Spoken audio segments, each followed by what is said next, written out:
Assalamualaikum warahmatullahi wabarakatuh. Kembali bersama saya Valina Hyarinisa dari Fakultas Psikologi Universitas Airlangga di dalam MOOC Mikro Kredensial Regulasi Emosi. Dan di pertemuan kali ini kita akan sama-sama belajar mengenai mindful self-compassion yang akan menjadi salah satu cara untuk pengelolaan emosi juga dengan menjadi mindful, be present ya, menjadi saat ini dan di sini ya. Bagaimana kita bisa menjadi diri kita sendiri di saat ini dan di sini ya, tidak terlalu memikirkan hal-hal yang sudah lewat ya, yang sudah kejadian ya, dan sudah tidak bisa terulang kembali, dan juga tidak terlalu khawatir dengan apa yang terjadi di masa depan. Nah, sebenarnya apa sih yang dimaksud dengan mindful? Jadi mindfulness ini adalah sebuah kondisi di mana kita memberikan atensi sepenuhnya terhadap kejadian di saat ini, di mana kita berada, pikiran kita juga di sana. Nah, seringkali yang jadi problem nih teman-teman, ketika kita sedang di mana tapi pikiran kita kemana-mana. Nah, kondisi ini juga bisa berdampak pada kemampuan regulasi emosi kita. Jadi menjadi mindful ya, di mana kita berada, disitulah kita juga harus memikirkan aktivitas apa, merasakan apa yang kita misalnya sedang makan ya, apa yang kita rasakan ketika kita berinteraksi dengan teman, apa yang sedang kita perbincangkan, bukan sedang memikirkan hal yang lain ya. Bagaimana kita juga bisa menyadari ya suara, apa yang kita lihat, apa yang kita dengar ya, secara nyata saat ini gitu ya, bukan bayangan masa lalu atau ketakutan di masa mendatang. Nah, sebenarnya apa sih yang dimaksud dengan self-compassion? Self-compassion ini adalah kondisi di mana kita sayang sama diri kita sendiri. Ini kan gampang ya gitu. Kenyataannya ternyata nggak mudah gitu ya untuk sayang sama diri kita sendiri. Misalnya nih, kita masih sebagai manusia kita punya target A, B, C, D gitu ya, untuk bisa lebih baik lagi. Tapi ternyata kadang-kadang baik mungkin diri saya ataupun diri teman-teman terlalu keras nih, akhirnya jadi menyakiti gitu ya diri kita sendiri gitu. Kita nggak mudah untuk mengapresiasi hal-hal kecil yang kita lakukan, kita nggak mengapresiasi hal-hal baik yang kita lakukan sedikit demi sedikit, yang padahal itu juga sebuah progres yang patut untuk mendapatkan penghargaan gitu. Siapa lagi kalau bukan dari diri kita sendiri. Dan self compassion ini juga berkaitan dengan mindfulness, karena kita jadi lebih baik, jadi lebih sabar, jadi lebih aware dengan apa yang kita pikirkan dan apa yang kita rasakan. Mungkin sekedar informasi bahwa apa yang kita rasakan itu berdampak dengan apa yang kita pikirkan, itu saling ya. Apa yang kita pikirkan berdampak ke perasaan kita, apa yang kita rasakan juga berdampak ke pikiran kita, dan kedua kondisi ini berdampak pada perilaku yang akhirnya mungkin bisa diamati oleh orang-orang di sekeliling kita. Nah, kenapa sih self compassion ini penting ya?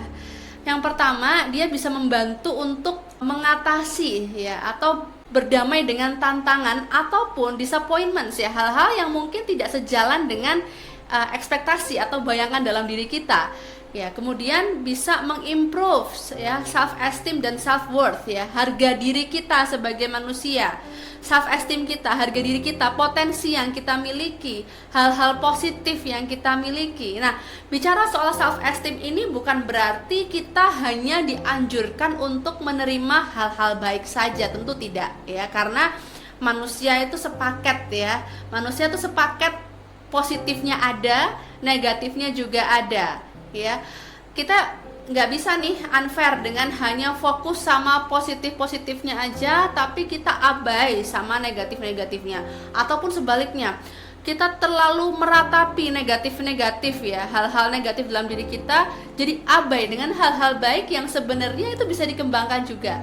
Jadi self esteem ya menyadari harga diri kita sebagai manusia, segenap hal positif dan hal negatifnya, mengembangkan yang baik-baik dan meningkatkan mungkin ya, atau mengimprove, memperbaiki yang kurang-kurang ya, supaya bisa menjadi lebih baik. Kemudian men-encourage confidence ya, kepercayaan diri, dan juga menjadi resilience ya. Dan yang keempat, ini yang gampang-gampang susah ya, bagaimana kita bisa mengizinkan diri kita untuk menerima kesalahan kita ya. Karena nggak ada manusia yang sempurna, nggak ada manusia yang tidak pernah punya kesalahan. Saya pun juga ketika mengisi materi ini juga bukan berarti manusia yang tanpa kesalahan ya, saya pun juga ada kesalahan gitu. Tapi dengan kita belajar menerima kesalahan ini, kita jadi tahu bahwa apa nih yang bisa kita lakukan dari tindakan atau mungkin perkataan atau perbuatan yang mungkin sudah melukai diri kita atau melukai orang lain atau membuat situasi jadi nggak nyaman. Kita jadi belajar untuk oke, kita tidak boleh melakukannya lagi, atau kita bisa memperbaiki dengan cara hal-hal lain gitu ya, dengan alternatif way yang bisa kita lakukan.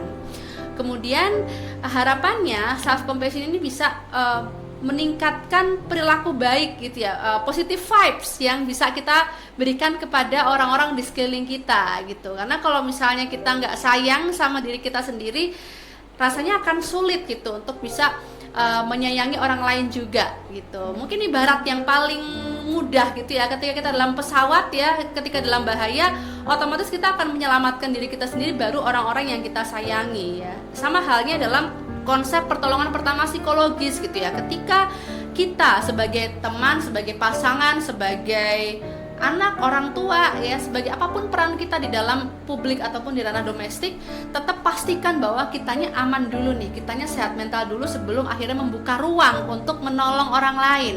Itu yang utama. Jadi emang self compassion sepenting itu ya teman-teman. Nah, ini adalah pertanyaan yang mungkin ingin saya bahas juga gitu ya. Apakah kita masih sering gitu mengucapkan hal-hal negatif dalam diri kita gitu ya. Misalnya, aduh aku nih buruk nih dalam hal ini, aduh aku nggak bisa nih ngomong di depan umum, aduh aku nih sulit nih presentasi, aduh aku kok ngeblank ya kalau misalnya presentasi di depan dosen gitu ya. Atau hal lain, aku kayaknya udah gagal deh menjadi seorang anak yang baik karena aku tidak diterima di jurusan yang diinginkan orang tuaku ya. Nah, penggunaan kata gagal untuk satu konteks kemudian digeneralisasi untuk semua konteks, ini yang perlu dihindari gitu ya, karena sensasi atau efek samping yang dirasakan tuh bisa jangka panjang gitu. Itu yang ya harus kita hindari ya teman-teman ya. Pernah nggak sih berpikir gitu, padahal oke lah gitu, kita pasti naik turun ya, sebagai manusia pasti pernah yang kita mengalami kesuksesan, hal-hal baik terjadi dalam hidup kita, tapi juga mungkin pernah mendapatkan misalnya dalam perkuliahan dapat nilai jelek, atau mungkin keadaan berjalan tidak sesuai dengan ekspektasi yang kita harapkan gitu. Saya rasa pasti semua orang pernah berada dalam kondisi itu. Tapi apakah layak jika kita mengeneralisasi satu kejadian ke kejadian yang lain? Saya rasa itu perlu dipertimbangkan baik-baik, karena sekali lagi efek sampingnya atau efek psikologis yang dirasakan itu malah merugikan diri kita sendiri gitu ya. Nggak ada untungnya buat diri kita, nggak ada untungnya juga buat orang lain. Jadi ketika pikiran itu pop up, muncul gitu ya dalam benak kita, kita perbaiki, kita atur nafas lagi ya, supaya apa? Supaya kita bisa berpikir rasional bahwa kita gagal di satu kejadian bukan berarti kita akan gagal di kejadian-kejadian atau hal-hal lain dalam hidup kita. Kita kurang di aspek ini bukan berarti kita jadi abai dengan aspek-aspek positif dalam hidup kita. Oke, saatnya mengubah negatif self-talk menjadi positif self-talk ya. Kan nggak mudah melakukannya, memang tidak mudah, tapi bisa dilatih gitu ya, setiap hari ya. Dimulai dari apa? Dimulai dari bagaimana teman-teman ya, baik saya maupun teman-teman menghadap cermin ya, kemudian ngobrol sama diri kita sendiri, lihat wajah kita baik-baik, bicara sama diri kita sendiri. Kan aneh. Iya, awal-awal mungkin terasa aneh, tapi lama-lama menyenangkan juga gitu ya, untuk bisa memberikan semangat pada diri kita sendiri sebelum kita akhirnya memberikan semangat sama orang lain. Atau barangkali kita tuh sangat terampil gitu ya untuk memberikan semangat pada orang lain, tapi ternyata kitanya juga kehabisan energi atau baterainya udah habis untuk memberikan semangat pada diri kita sendiri. Oke, maka saatnya kita luangkan waktu untuk diri kita untuk bisa memberikan positive self talk ya. Kita ubah pikiran negatif tadi, kita ubah ya. Misalnya ada hal tidak baik dalam hidup kita, bukan berarti semua hal dalam hidup kita menjadi tidak baik juga ya. Jadi bagaimana kita bisa berpikir adaptif ya, mengubah pikiran negatif menjadi lebih positif, lebih adaptif, dan bisa membayangkan juga bagaimana kita berbicara kepada teman yang mungkin mengalami hal yang sama. Ya, ini lagi-lagi gampang-gampang sulit, tapi bukan berarti nggak mungkin untuk dilakukan untuk diri kita sendiri gitu ya.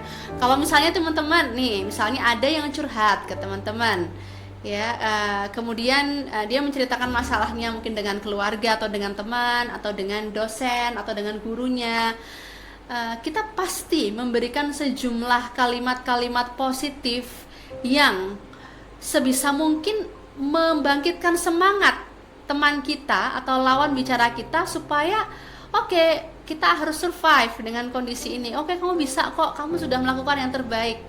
Pertanyaannya, apakah kata-kata itu pernah diberikan kepada diri kita sendiri gitu ya. Nah, itu adalah self compassion. Bagaimana kita juga bisa memberikan self talk yang sifatnya positif kepada diri kita sendiri, sehingga itu berdampak ke perasaan dan pola pikir kita serta perilaku kita ke diri kita maupun ke orang-orang di sekeliling kita. Jadi sebenarnya dalam pertemuan ini saya ingin menyampaikan bahwa nggak apa-apa punya emosi ya. Emosi bukan berarti selalu negatif ya. Artinya manusia memang diberikan anugerah berupa emosi, emosi senang, emosi sedih, emosi marah, emosi jijik ya, emosi kecewa, dan berbagai macam emosi lainnya ya, karena memang itu fitrahnya manusia. Tapi manusia juga diberi kemampuan untuk mengelola atau meregulasi emosinya supaya itu tidak terlalu berlebihan. Karena kita semua pasti pernah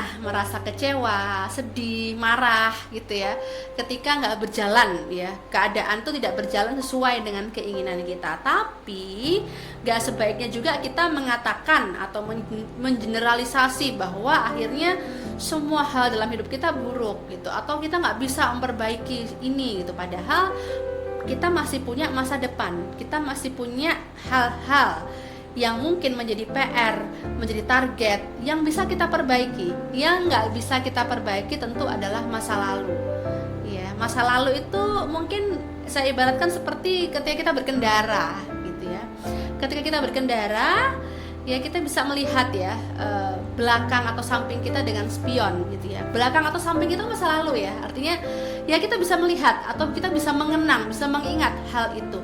Tapi kita tidak bisa mengubah apapun. Yang bisa kita lakukan adalah mencegah untuk melakukan kesalahan yang sama atau memperbaiki jika dirasa ada yang masih kurang gitu ya. Nah, kalau misalnya kita fokus sama spionnya aja, otomatis kita akan celaka gitu ya, karena yang fokus utamanya kan sebenarnya di depan, bagaimana kita berkendara gitu, bagaimana kita melihat masa depan, bagaimana kita bisa punya target-target atau mungkin visi misi yang harus direalisasikan di masa mendatang gitu, entah sebagai apapun ya, apa yang sedang teman-teman tekuni saat ini gitu. Nggak mungkin kita hanya fokus ke masa lalu saja, energinya akan habis, karena sekali lagi apa yang kita rasakan berdampak pada apa yang kita pikirkan, begitu juga sebaliknya, dan dua komponen ini berdampak pada perilaku yang akhirnya bisa diamati oleh orang lain.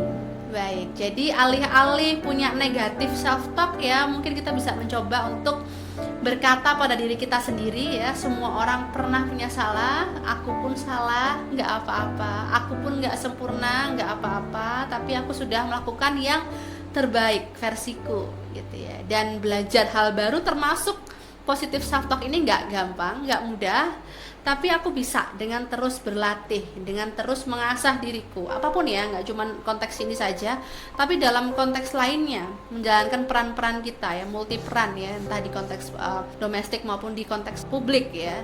Sampai jumpa di video pembelajaran berikutnya, salam sehat selalu.